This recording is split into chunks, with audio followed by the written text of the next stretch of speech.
आज का chemistry class में chemical reaction, types of chemical reaction हम लोग पढ़ रहे हैं, जिसमें आप देख सकते हैं पिछले वीडियो में आप लोग देखे होंगे कि हम और पीछे 6 को बताए हैं और आज 7वां है फोटोकेमिकल रिएक्शन, माने प्रकाश रासायनिक अभिक्रिया। प्रकाश रासायनिक अभिक्रिया में अगर आप प्रकाश वर्ड को थोड़ी देर के लिए हटा दें तो एक नॉर्मली रासायनिक अभिक्रिया है। और रासायनिक अभिक्रिया चैप्टर पढ़ रहे हैं तो निश्चित ही आपको डेफिनेशन याद होगी कि हर स्थिति में, हर प्रत्येक स्थिति में हर पदार्थ के अंदर अपना एक क्रिएटिविटी पावर होता है जो कुछ नया करने का मन बनाता है। और कुछ नया करने के लिए 100% है कि आपके मन में ये मनोकांक्षा होनी चाहिए, यानी कि आपकी आकांक्षा होनी चाहिए कि कुछ हम परिवर्तन करें, है ना। चाहे वो इसके लिए क्या करें, इलेक्ट्रॉन का त्याग करें या तो इस क्रम में देखा जाता है कि कुछ नया पदार्थ मिलता है, लेकिन यहाँ भी नया मिलेगा जरूर, लेकिन उसको संपादित कौन करेगी? उस नया जो पदार्थ मिलेगी उसको प्राप्त करने में इनका अहम योगदान होगा, है ना। एकदम बहुत ही ज्यादा योगदान इन्हीं का होगा। किसका? प्रकाश। समझ रहे हैं? तो इसमें सबसे अच्छा सा उपाय आप जानते होंगे, हमारे दैनिक जीवन में सबसे अच्छा उदाहरण तो फोटोसिंथेसिस प्रोसेस में है। हाँ, फिर भी हम उस रिएक्शन से ऊपर थोड़ा दूसरे रिएक्शन की तरफ चलेंगे, है ना। हाइड्रोजन की बात कर लेते हैं। देखिए हाइड्रोजन है, हाइड्रोजन आपको पता है डाई एटॉमिक होता है। क्यों? क्योंकि ये चाहता रहता है कि अपना ऑक्टेट पूरा करने के लिए, मतलब अपना अस्थायी होने के लिए उसका करीबी अक्रिय तत्व को नहीं हीलियम, और हमेशा वो चाहता रहता है कि हम क्या करें, हीलियम के इलेक्ट्रॉनिक विन्यास के बराबर अपना इलेक्ट्रॉनिक विन्यास प्राप्त हो जाए, है कि नहीं। तो यह इसके एक इलेक्ट्रॉन से क्या करता है, साझेदारी करता है, और यह भी इसके एक इलेक्ट्रॉन से साझेदारी, माने पार्टनरशिप हो गया एक इलेक्ट्रॉन। तो 2 हाइड्रोजन के बीच में हाइड्रोजन हमेशा चाहता रहता है कि मेरे पास कितना इलेक्ट्रॉन हो जाए, 2 हो। 8 के लिए नहीं है, क्योंकि उनके पास अपना खुद एगो है ही, और उनका करीबी हीलियम है जो अस्थाई है, और हर तत्व अस्थाई होना चाहता है, इसलिए एक इलेक्ट्रॉन ही उसको जरूरत होती है, इसलिए एक इलेक्ट्रॉन का साझेदारी करता है। कौन? हाइड्रोजन। इसलिए पूछा जाए कि हाइड्रोजन हाइड्रोजन के बीच कैसा बॉन्ड होता है, तो सिंगल, एकल बॉन्ड। ये सभी ऑब्जेक्टिव में आपको आती है, इसलिए मैं साइड से सब बोलता रहता हूँ। और 25 तारीख को आपका ऑब्जेक्टिव का टेस्ट है, हो सकता है कि ऐसा भी क्वेश्चन आपको मिले, इसलिए कुछ भी मिल सकती है। आइए, तो हाइड्रोजन हो गई। फिर क्लोरीन की बात करें, क्लोरीन भी गैस है।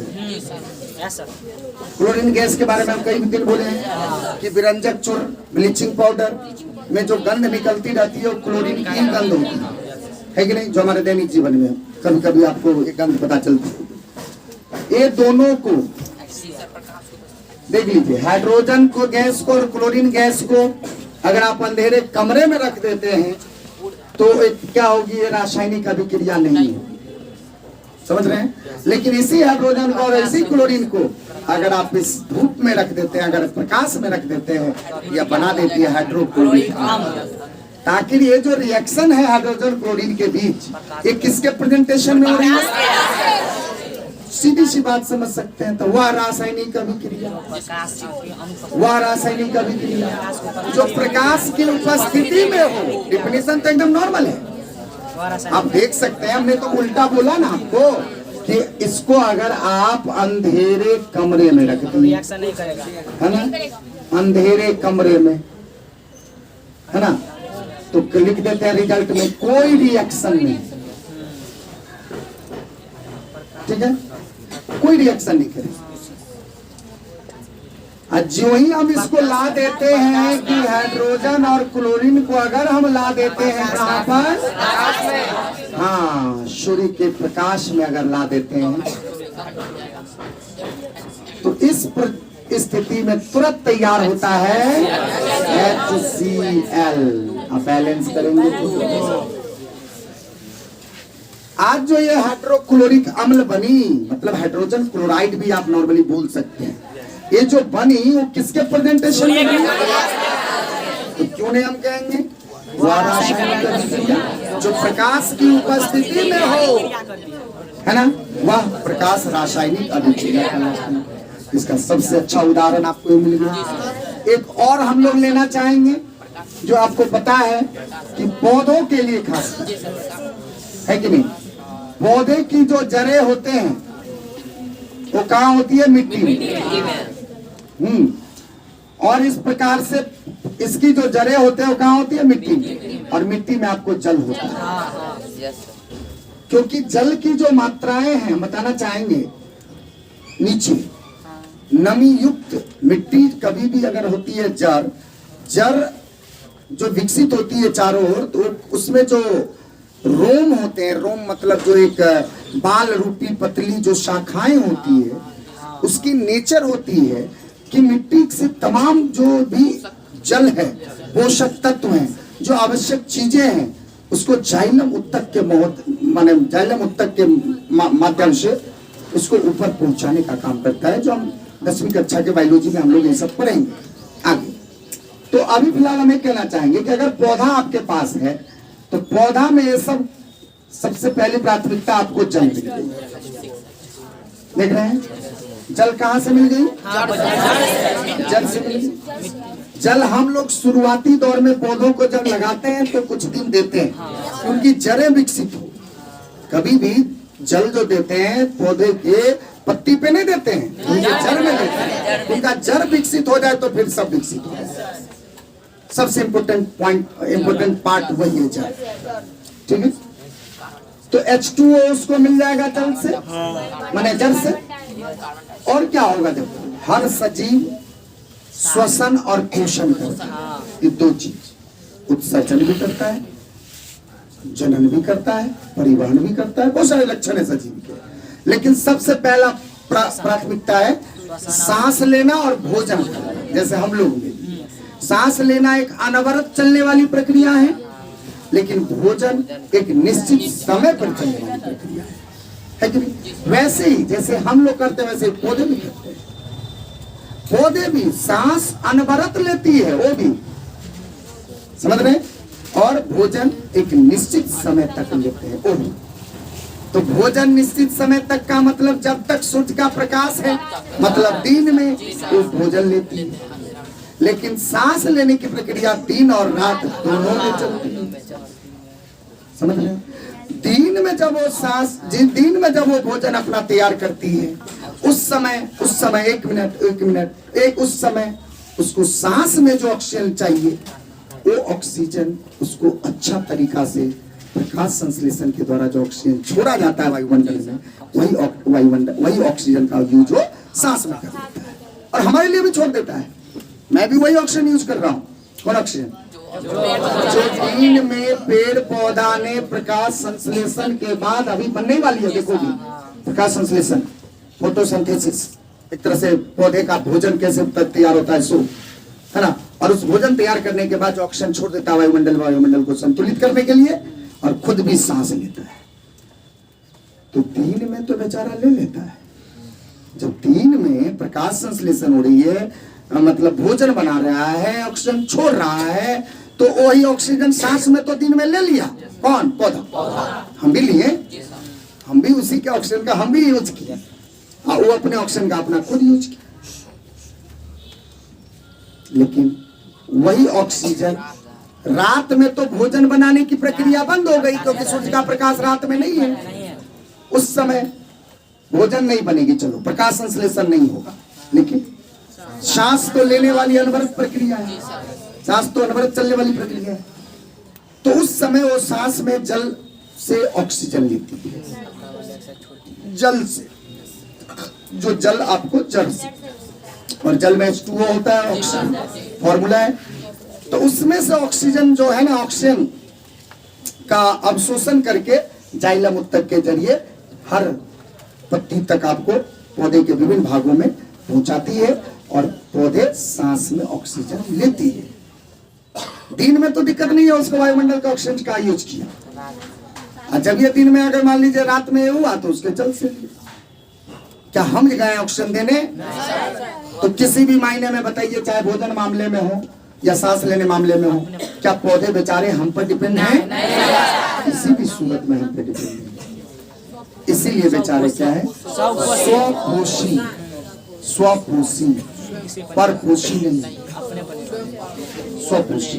खुद अपना पोषण करते हैं, खुद अपना भोजन तैयार करते हैं, खुद अपना सांस वास में जो भी जरूरत है किसी पर डिपेंड नहीं है। लेकिन मनुष्य क्या है, हम लोग किसी भी ना किसी एंगल से पौधे पे डिपेंड हैं। इसीलिए भोजन बनाने की बात हो रही है। आइए यहाँ जल मिल गया, जल से कार्बन डाइऑक्साइड मिल गया वायुमंडल से। एक किससे मिल गया भाई? एक कार्बन डाइऑक्साइड वायुमंडल से किससे मिल गया? तो सांस के जरिए जो कार्बन डाइऑक्साइड छोड़ा, चाहे दिन हो या रात, कार्बन डाइऑक्साइड तो छोड़ेगा ही। सांस में जो कार्बन डाइऑक्साइड छोड़ेगा वो प्रकाश संश्लेषण में ले लेगा पौधा। अब प्रकाश संश्लेषण के बाद जो ऑक्सीजन छोड़ेगा वो ऑक्सीजन सांस के जरिए ले लेगा पौधा। अब वही ऑक्सीजन हम भी ले लेंगे। बात समझ गए? लेकिन रात में ऑक्सीजन तो जड़ से ले लिया, जल से, और कार्बन डाइऑक्साइड वायुमंडल में छोड़ दिया। तो वही वायुमंडल में कार्बन डाइऑक्साइड छोड़ दिया, तो वही कार्बन डाइऑक्साइड पेड़ के नीचे उसका यूज नहीं हुआ। रात में जो कार्बन डाइऑक्साइड छोड़ा था, रात में थोड़ी प्रकाश संश्लेषण हो रही है, रात में तो प्रकाश संश्लेषण नहीं हो रही है, तो कार्बन डाइऑक्साइड वायुमंडल के में आसपास में रह गया। यही कार्बन डाइऑक्साइड जो वायुमंडल में रह गया, ये आपको गर्माहट महसूस कर दिया। इसलिए पेड़ के नीचे कहता है रात में नहीं सोना चाहिए। समझ रहे हैं? क्यों? क्योंकि जिसका अगर ब्लड का माने प्रेशर का है, हार्ट अटैक है, डायबिटीज है, एक अगर किसी प्रकार का अगर बीमारी है अगर आपको, तब उस समय अगर सोते हैं वो घनघोर जंगल में, घनघोर वो गाछ वाला जो गाछी होता है उसमें उस स्थिति में क्या होगा? आपकी जो रक्त तंत्र है, जो परिवहन तंत्र है, रक्त को जो धोने का काम करता है, ये ऑक्सीजन के साथ जब तक श्वसन तंत्र आपका ठीक ठाक से काम नहीं करेगा तब तो आप फंस सकते हैं प्रॉब्लम। तो उसी क्रम में क्या होती है, उसको विचलित होने, मन विचलित होना, चक्कर आना, ये तरह की भिन्न भिन्न घटनाएं हो जाती है। इसलिए कहा जाता है कि रात में पेड़ के नीचे नहीं सोना चाहिए। न कि कोई अंधविश्वास है, कोई भूत प्रेत है या कुछ इस तरह का, ऐसा कुछ नहीं है। साइंस इस चीज को नकारता है। बस समझ रहे हैं? यह एक क्या होता है, कार्बन डाइऑक्साइड गैस की मात्रा बढ़ने के कारण। रात की बात कर रहे हैं। दिन में देखो कार्बन डाइऑक्साइड हुआ था, देखो यूज कर रहा है कौन? पौधा। क्या चीज में? भोजन बनाने, प्रकाश संश्लेषण की क्रिया में कार्बन डाइऑक्साइड का यूज कर रहा है दिन में। अभी है ना, अभी दिन है। मान लीजिए पौधे जो भी आप कार्बन डाइऑक्साइड छोड़ रहा है सांस के जरिए, सांस के जरिए वो क्या कर रहा है? पत्ती उसका यूज कर रहा है। पत्ती में भोजन बनाने की क्रिया होती है। प्रकाश संश्लेषण अंग कहा गया है पत्ती को। ठीक, तो इस क्रम में ये तैयार होकर के बनता है एनर्जी। यही है C6H12O6, C6H12O6 glucose. Glucose as इसको आप कहिए पोषक तत्व, एनर्जी भी कह सकते हैं। ये एनर्जी अब प्लस में तैयार होता है ऑक्सीजन। यही ऑक्सीजन वायुमंडल में निकाल दिया जाता है। वही वायुमंडल में निकाल दिया जाता है। वही ऑक्सीजन क्या करता है, फिर पौधा सांस में यूज करता है। दिन की बात कर रहे हैं, दिन में निकाल दिया, भोजन बनी है। ये प्रकाश संश्लेषण क्रिया का रिएक्शन लिखे। और यहाँ पर एक चीज लिखना जरूरी है, सूर्य का प्रकाश साथ साथ क्लोरोफिल। तो भोजन बनने के ये 4 अवयव हैं इनके, जिसमें आप जल ले लिए, कहां से? जड़ से। कार्बन डाइऑक्साइड ले लिए वायुमंडल से। सूर्य का प्रकाश दिन में मिल ही रहा है। पत्ती में क्लोरोफिल है। 3-4 कंपोनेंट के कारण, यही 4 घटक हैं प्रकाश संश्लेषण के। पूछा जाता है प्रकाश संश्लेषण के कौन कौन से घटक हैं, तो जल, कार्बन डाइऑक्साइड, सूर्य का प्रकाश, क्लोरोफिल। प्रकाश संश्लेषी अंग किसको कहते हैं? पत्ती। समझ रहे हैं? पत्ती का रंग हरा भी होता है उसी कारण। फिर कार्बन डाइऑक्साइड आपको कहां से प्राप्त होती है? बताएंगे वायुमंडल से प्राप्त होती है। प्रकाश संश्लेषण की क्रिया में कार्बन डाइऑक्साइड वायुमंडल से प्राप्त होती है। वायुमंडल में कहां से आती है? कहेंगे पेड़ पौधे जो सांस के जरिए जो कार्बन डाइऑक्साइड छोड़ती है, वो कार्बन डाइऑक्साइड का यूज प्रकाश संश्लेषण में करता है। देखो श्वसन की क्रिया जैसे हम में होता है वैसे उसमें भी होता है। मैं भी ऑक्सीजन लेता हूँ, वो भी ऑक्सीजन लेता है। ऐसा कोई अगर भ्रमित करे आपको कि नहीं हम लोग ऑक्सीजन लेते हैं ना और हम कार्बन डाइऑक्साइड छोड़ते हैं तो मेरा कार्बन डाइऑक्साइड वो ले लेता है, तब वो ऑक्सीजन छोड़ता है ना तो उसका ऑक्सीजन हम ले लेते हैं। तब तो हो गया, तो आप भी हो गए। तब इसका मतलब अपने आप पे डिपेंड है कि नहीं? तो वो भी आप पे डिपेंड है, इसका मतलब पौधा भी आप पे डिपेंड है। इस मामले में तो समझो हो ही गया। लेकिन ऐसा भ्रम में मत रहिएगा, समझ गए? वो किसी भी मामले में आप पर डिपेंड नहीं है ना, आप लेकिन हर मामले में उस पर डिपेंड है। ठीक है, तो इस प्रकार से इस रिएक्शन को हम लोग क्या कहते हैं, प्रकाश रासायनिक अभिक्रिया। एक बार इनको बैलेंस करना भी जरूरी है। कार्बन के 6 एटम देखते हैं, यहाँ पे हम 6 दे दिए हैं, समझ रहे हैं।